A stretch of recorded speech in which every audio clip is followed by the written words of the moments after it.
Welcome to A Place for Film, the IU Cinema podcast. On this week's episode, we're talking about the spring schedule.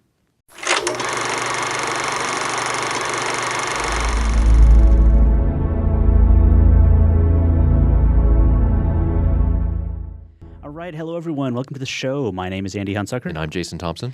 And on this week's episode, it's time for the spring schedule again, Jason. The IU Cinema spring schedule. We've had this for a few days.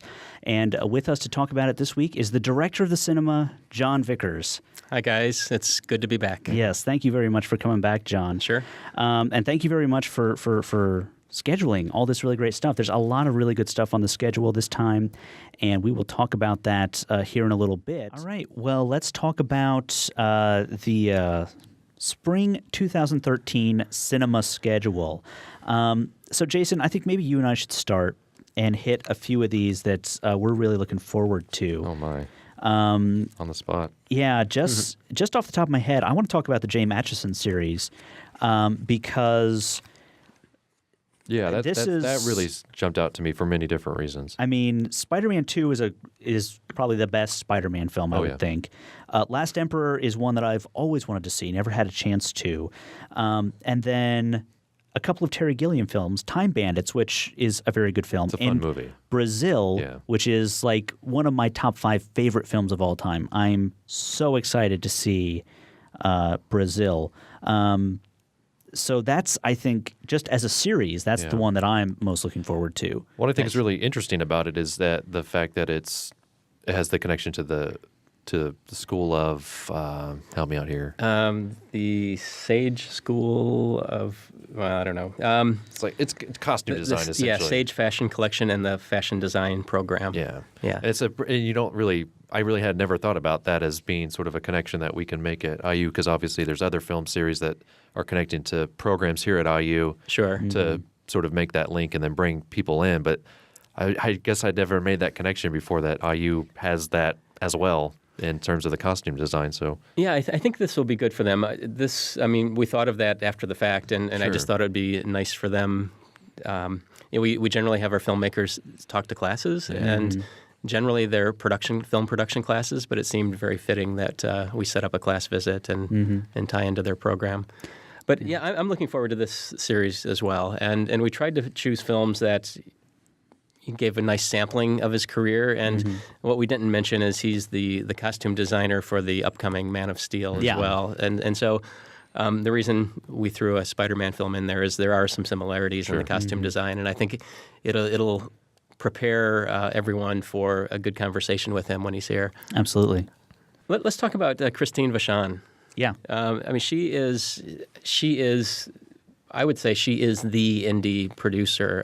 Her and Killer Films have produced a lot of indie films, and if you check out her filmography, it's pretty wide. She does a lot of films with GLBT themes, and we've stayed away from a lot of those films purely because we don't want to compete with the Pride Film Festival, which is going on at the same time. But some of the films that we chose, Far From Heaven, nominated for Academy Awards. We put Mildred Pierce in the schedule because it's one of the when it was on in 2011, it was considered one of the best miniseries to date. The writing, the directing, and we just thought that would be a good sampling of her TV work, which she's had. And we actually talked a little bit about that with who was that? Probably Jim Narramore. Jim Narramore, yeah. I think you had seen the film. Yeah, I was talking about the film. And then version. he was talking about the miniseries. He was a fan of the series, I believe. Yeah. But then we have the first feature written by Harmony Korine, Kids, which was directed by Larry Clark. That's an amazing film. It is. Yeah. And actually we're working on trying to get Harmony here as well with his new film. I Shot Andy Warhol, another strong film. I haven't seen the concert film Shut Up and Play the Hits. It's pretty awesome. Is it? Okay. Yes. When I saw that on the schedule, I was like, there's gonna be a crowd for this one. There should be. And it'll sound fantastic in the cinema, and it kind of tied in with our other concert films. So again, we tried to give a good sampling of her career, but I'm sure there are some holes. But she's done so much, and anyway, I think this will be a good introduction to her and what Killer Films does. Yeah. So where do you want to go next? Well, we're going to talk a lot about the City Lights series, so I don't want to jump too much into that. But The Last Picture Show coming back. That was a film that played at the cinema, but it was sort of a special event, so not a lot of people got to see that at the cinema. So I'm very excited to see that coming back. When Peter Bogdanovich was here, he watched the film with us, and he said it looked better than it had ever looked. Right. Which that's saying something. Mm-hmm. So that's pretty fascinating. Let's talk The President's Choice. You mentioned the concert films. Yeah. He's always got the best. He's always got does he come up with his own series, or does he just say what concert films would you think are interesting this time? He does. I think he has very good and varied tastes. Mm-hmm. And so actually we were going to do a science fiction series, and that's how the series started out. And he chose a number of films that were unfortunately out of release or in limbo as far as rights go because of re-releases or new films like Blade Runner and others. So he has he has great taste. But the second choice then was a series of concert films, and the list started off with about 10 films, and we whittled it down to these 4. And some of these were actually a challenge of getting rights to. But we have Woodstock starting the series off. We have Pink Floyd Live at Pompeii, or I think another title for it is Echoes. Yeah. But it's a concert film filmed in the ruins of Pompeii without an audience. Wow. We have Led Zeppelin Celebration Day, which is filmed from their reunion concert in 2007. And then we have Don't Look Back, which follows Bob Dylan for 3 weeks and is supposed to be it is a good snapshot of the 60s. But you get a good inside look at Bob Dylan, which actually coincidentally ties in then to the Christine Vachon film of I'm Not There, because the Cate Blanchett sequence is kind of taken from that Pennebaker film. Interesting. So I think it's a good mix of films, and it should be a lot of fun, and it should sound great in the cinema. So I'm looking forward to that series as well. Well, I'm also really excited to see that Double Exposure is back. In fact, one of these films is by my friend Sahar. Yes. And I saw it a couple weeks ago at the student film event, and I sent her. She always asks me, like, when I see one of her films, like, what do you think? And so I said, you know what? I really feel like it could use a good score. And it's getting it's one. going to get a good score. I'm very happy to see that one. And just to let people know, that's a collaboration between the Jacobs School and the Department of Communication and Culture, even though I think there are some telecommunications students in it. But the students get together on the front end and collaborate throughout the creative process, so composition students and film students, to put together these projects. Yeah. And I think it's a great collaboration, and then they're presented with a live orchestra. Yeah. It should be fun. Yeah, this feels like the kind of thing that other universities do not get to do, that other film students don't really get to experience while they're working on their stuff. I think that's likely true, and so we're pretty proud of that. Yeah. Probably a big name, although not big in necessarily U.S. circles, but a big name that we're bringing to campus is Nelson Pereira dos Santos, Brazilian filmmaker. And the series is titled 50 Years of Brazilian Cinema, and he has been making films for 50 years. But he is considered one of the godfathers of Brazilian cinema, especially Cinema Novo.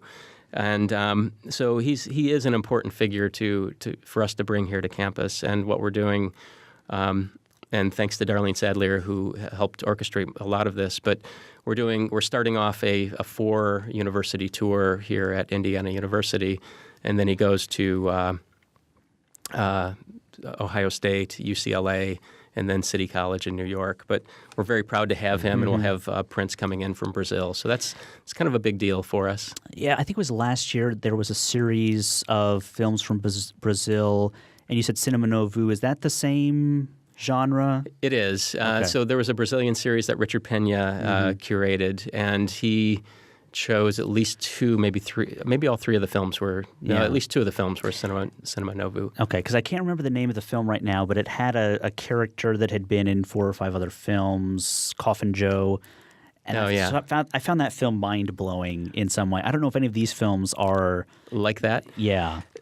No, they're no, they're different, but they're really interesting, and I mean, you might think Barren Lives. Barren Lives is considered the grapes of wrath of Brazil, and you might think it sounds slow, but I mean, each of these have a playfulness to them, even though some of them are pretty bleak. I mean, he has a really interesting and I think a great style, and he's playful even in some of the challenging films. So, but nothing like Coffin Joe. Okay. Yeah. That was amazing. I need to go find more Coffin Joe films because that film was nuts. It's funny. That film came up in conversation today, Andy. Really? Yeah, there's a programmer in Kentucky that wants to bring it in, and he wondered where we got the print. But it's interesting timing that you have. Yes. But anyway, that series is good for us, and it's a high-profile series. And another nice link is the president was just on I don't want to say mission, but it was just down in Brazil, and he awarded Nelson a Benton Award. And this is also our first collaboration with the Brazilian Academy of Letters. So there are a lot of really, really good ties for us here. Excellent. What else can we talk about? There's this other series, the Photojournalist series, is really interesting to me. As soon as I saw just the title, I thought, okay, I'm on board seeing all of these if possible. And what I've noticed is that they're spaced out sort of by year of release a little bit. You know, there's one from 2001, there's one from 2006, and one from 2011, which I think is kind of interesting because obviously we've been involved in wars during those times. We have. So I'd be really interested to see what these movies. And I've heard of Iraq and Fragments because it was one of the Academy films of that year, wasn't it? Yeah, actually, all three are Academy Award nominated documentaries. I don't think any of them won. Okay. Yeah, Hell and Back Again, which I haven't seen, was one of last year's nominations, and the director of that, Dan Fung Dennis, is going to be here for that as well, and he'll give a Jorgensen lecture. This is obviously, well, maybe not obviously, but this is tied to the School of Journalism, and they brought this idea to us, and I think it was fantastic. Yeah, I'm really interested in seeing. I'm always interested in seeing, sort of. It's almost like a behind the scenes of something that would seem very obvious, like a war. Right. Like it's almost like a behind the scenes featurette in a sense. Yeah. Like that's how the feeling I always get when I watch sort of documentaries on people who were involved in wars, but not necessarily directly involved in them. They were just kind of bystanders in a very special way. Right. With, obviously behind a lens and sort of trying to capture the feeling of that at the time it was, or I guess is happening. So I'd be very curious to see those movies. Like I said, I've only heard of a few of them. More you talk about Hell and Back Again, I feel like that got mentioned, but I don't think it won anything. Well, let's talk about some more of the international art house films. That was the next thing I was going to ask about. So there's a French film, Rust and Bone, and when I first saw this last year at a festival, I didn't know it was Marianne Cotillard. I don't know if that's pronouncing her name right, but anyway, this is from a director that did the film A Prophet. I don't know if either of you saw that, but which was one of my favorite films that year it was released. But this is the story of a kind of a thug who's brought a young boy that's his that he really doesn't know how to care for. But he gets jobs as a bouncer and other odd jobs to get by. But he meets this woman, and this woman. Something happens, and this woman becomes a bit dependent on him.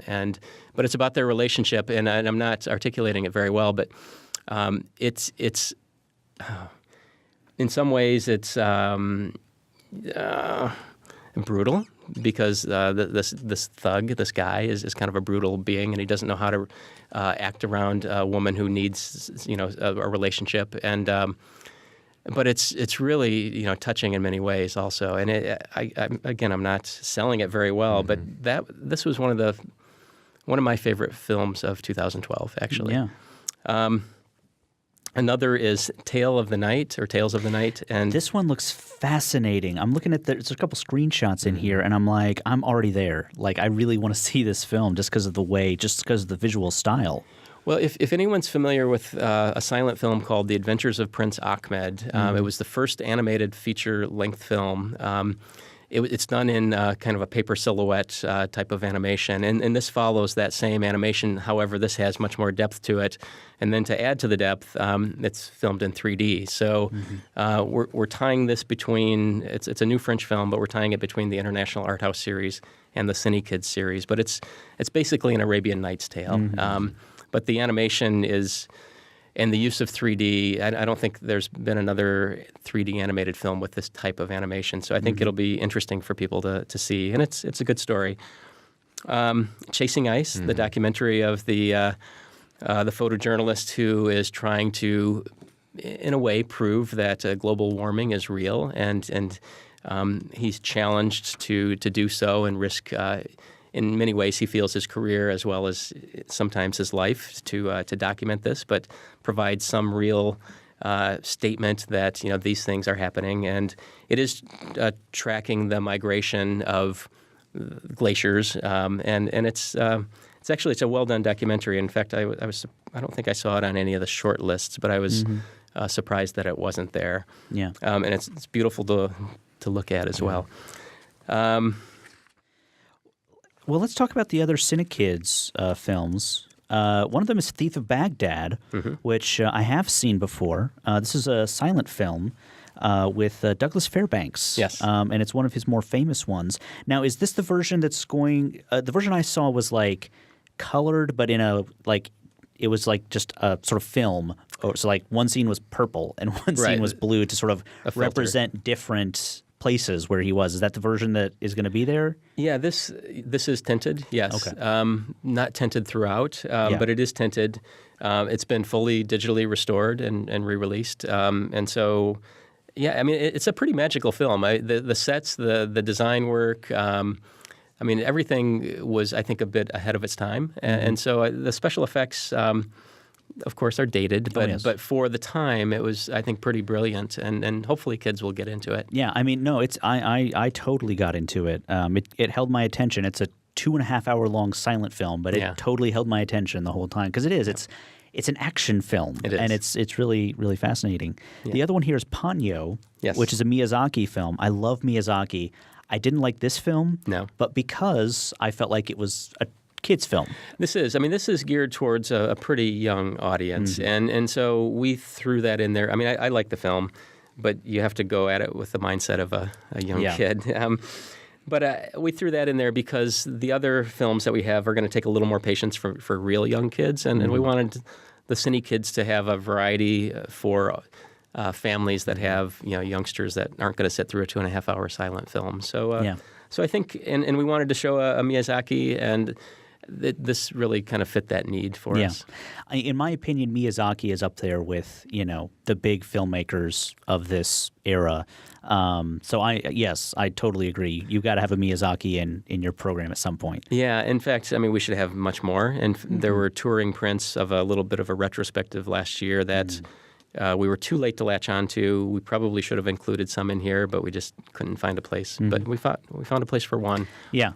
Well, there's lots of Miyazaki films. They're not going anywhere, I'm sure. Yeah, I'm sure exactly. We'll get around to them. One film, Jason, in here that you and I can talk about, The Believers made the schedule. We talked about that. We saw that at the Chicago Film Festival. We did. This is a film about... It's about cold fusion, but it's not about cold fusion. It's about the politics of science, and it's a really fascinating look at... we're always, you hear arguments from scientists that no, it's just about the science and whatever you can prove, and that's what matters. And then these guys sort of were like, we proved it, and everyone's like, no, you didn't. And it's really about sort of the backlash they got and how they sort of came about trying to defend themselves and how it really kind of ruined their lives. Yeah. To the point where we don't even know where one of the guys is anymore. And you only see sort of one half of that story of the main two characters in the story. You really just only get his perspective because the other guy was just so ostracized to the point where he just was like, I'm done with this. Yeah. And he moved to like France or something. They assume. They don't even know. Right. They couldn't find him. Right. He just, him and his whole family just gone. Yeah. To a whole nother place. So yeah, it's a really interesting portrayal of sort of the people whom you would think people, regardless of what they did, would be put in a very high esteem, since they're from University of Utah, if I'm not mistaken, and to the point where they are sort of put on this pedestal in this very small group, but the group is still very small, and Cold Fusion is still something that hasn't really been quote unquote proven as a working sort of vehicle. And they actually kind of make mention of these other guys that are trying to do the same thing, that have said they've got it but have yet to prove it. Yeah. As even up to this time. Yeah. So, and it won Best Documentary Feature at Chicago. Yeah, at Chicago. And it's definitely worthy of that. It's fascinating and just really moves from point A to B in a very interesting fashion. Yeah. And one of the talking heads from the film is Tom Guerin, who's in the vice provost office, and he is a vice provost. And so he's putting together a panel of scientists to accompany the film as well. Yeah. So it should be an interesting experience. The filmmakers are also coming down. So I don't know if you got to meet them in Chicago. But, no, I don't think they were there. Or if they were there, not the day we were there. So. Okay. Yeah, so it should be a nice event. I think by the time we saw it, they basically said this is this thing, and I think they had already sort of been and come and gone. Yeah. So we were kind of seeing the second. We were there the second weekend of it. So yeah. But definitely worth checking out. One other series that has really got my attention is the Nicholas Ray series. Yeah. Obviously, you've got A Rebel Without a Cause, which is great on its own. I mean, you could just show that and I would be happy. Right. But there's 3 other movies, 2 that I've seen and 1 that I'm really excited to see. The 2 that I've seen is They Live by Night, which is just a wonderful film, and In a Lonely Place, which when I was reading the description, I was like, oh yeah, I have seen this, but not to the point where I'm like, I remember this really well, so I'm definitely going to check it out. In a Lonely Place is that one Humphrey Bogart movie that I've never been able to find for some reason, and so I'm really excited. Yeah. We're going to have Will Scheibel on to talk about this whole series here in a couple weeks. But yeah, I'm very much looking forward to that. Yeah, and then the last one that I haven't seen is We Can't Go Home Again, which just sounds really fascinating. Yeah. So. Yeah, that should be a good series as well. How about the balance of the digital restorations? Oh, yeah. Those all look really great. I mean, there's a couple of these that I'm not super familiar with. Let me get back to the... Probably The Man in the White Suit? Yeah. I have heard of that one, actually. Okay. When I saw Sweet Smell of Success like 4 times in 2 weeks, I started looking for other things that director had done, and I found that film. I didn't watch it, but I did find it, so I am very excited to see that. But I have heard of that one. I'm not super familiar with An American in Paris. Oh, it's a great musical. Okay, okay. Yeah, and we tied that because we're doing The Bad and the Beautiful, another Vincent Minnelli film, and so I think that's City Lights at 3 o'clock, and then this is at 7 o'clock. But it's just we haven't had enough musicals in our schedule, and so we need to add more. Yeah. Yeah, it definitely, like White Christmas has been sort of mentioned so many times, now that we're sort of past Christmas, like everyone's like, oh, White Christmas, great, Yeah, I watched that while I was out of town. And so, this is kind of nice to see, another Kelly film come about. And I've seen parts of it. I've never seen the movie as a whole. I'm not usually a fan of musicals, but Gene Kelly gets me every time. I'm just like, Gene Kelly. There's a strange sequence in this film that, people love it or hate it, but there's a dance sequence in a fountain that I think was directed by Kelly, and it gets really mixed reviews, that sequence, but everything else is really wonderful. Yeah. You're also going to have, I think the big one out of the series, for me at least, is Dial M for Murder in 3D. Yep. I read an article about the history of this film, and it's for a long time people thought the sort of second half, the other eye, 3D, you have 2 images. Right. They thought the other image was just lost because they showed it in 3D and no one cared. And so they were just like, forget it, throw that other reel out. We're just going to show the film as normal. But apparently not. They found the other side of it, and we're going to see this in 3D. We are. We're going to see it in the digital 3D, which, I was told at one point that you could not convert traditional 3D, 35 millimeter 3D to digital 3D, but they've found a way. Excellent. And Chris Eller, I'm sure, could elaborate on that much more as well. And then what about Ben-Hur? I've never seen this. I'm dying to see it. You're not a Ben-Hur fan? No, I am, but I just like it amazes me when Andy says stuff like this. I just want to kind of slap him, but it's not a violent podcast. Not yet, at least. Well, it's good or bad. It's strategically placed the week before Easter as well, and hopefully that'll get an audience out. Yeah. It's one of those big roadshow movies with overture and intermission. I mean, it's a great experience to see in its full form. Well, the schedule here says 212 minutes, which is 3.5 hours. I mean, it's truly an epic. Yeah, it is. They weren't lying. Yeah. One other film I wanted to throw out there, and this is a film I've had at least I don't know how many opportunities I've had to see this film. Patang. This was at Ebert Fest last year. It was I'm pretty sure it was at the Indie Film Fest. I think it was at Heartland the year before that, or maybe it was this most recent year. I still haven't seen it. Now you get one more chance. Yet another chance, and the director is going to be here. Yes.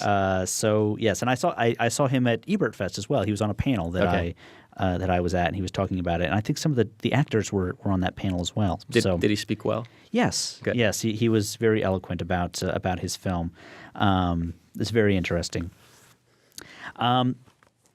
But unless there's anything else you want to throw out there, John. No, I think, why don't we talk about two more things, and then we'll wrap up.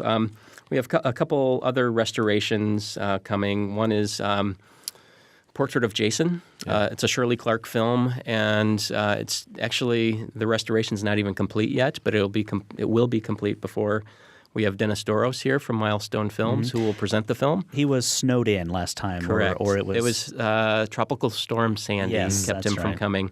So he committed to coming back with Portrait of Jason. We also then he's bringing, we'll have the theatrical premieres of two films by Kathleen Collins, and I'm not familiar with Kathleen Collins' work, but she directed what was considered the first feature-length film directed by an African-American female director. And we have two of her films that he's bringing with him that have been restored.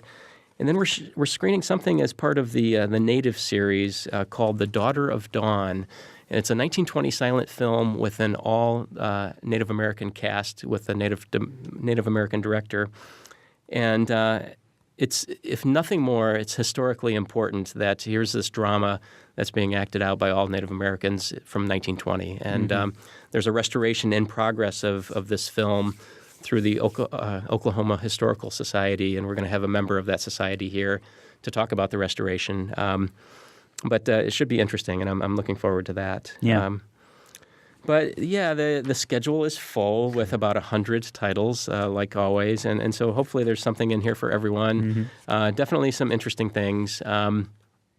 It's very diverse, and hopefully we'll find ways to get people into the cinema. One other exciting film that I forgot to mention, Playtime. Oh, yeah. At the Tati. Yes. You had a Tati film. Was it Playtime or was it Mon Oncle? It was Mon Oncle. Mon Oncle was I think the first semester of cinema. Playtime it was shot in 70 millimeter, so of course that would be wonderful to show in 70. But there is so much happening on screen, and some of the sequences, every part of the frame, has action, taking place, and it's really, it's not confusing, but it keeps you occupied, trying to watch what's going on. But I think it's maybe his best choreographed film, and all of his films have such small amounts of dialogue that choreography is very important. Yeah. And but it's a subtle comedy like his other films, but it's he's in Paris, but he's really stuck in modern buildings pretty much the whole time, and it's maybe a critique of modernity. And there are also tourists that are kind of following him around a bit, but not following him, but they're alongside. And but they're tourists that, again, are inside most of the time while they're in Paris. And you only see Paris through reflections in the glass. And I mean, it's interesting on his take and his critique of not only modernity, but also maybe tourism and other things. But it's really fun. Very cool. All right. Well, I think we'll get out of here. John, thanks again so much thank you for coming back. Thank you for letting us see the schedule early and for all the work you do bringing us all of these amazing films. Thanks. We all appreciate it here at Indiana University. And I'm certain I speak for every single person at Indiana University when I say that. Well, I doubt that, but but thanks. All right, so let's get out of here. I'm Andy. And I'm Jason. This has been, and always will be, A Place for Film. A Place for Film is recorded at WFIU Studios in Bloomington, Indiana.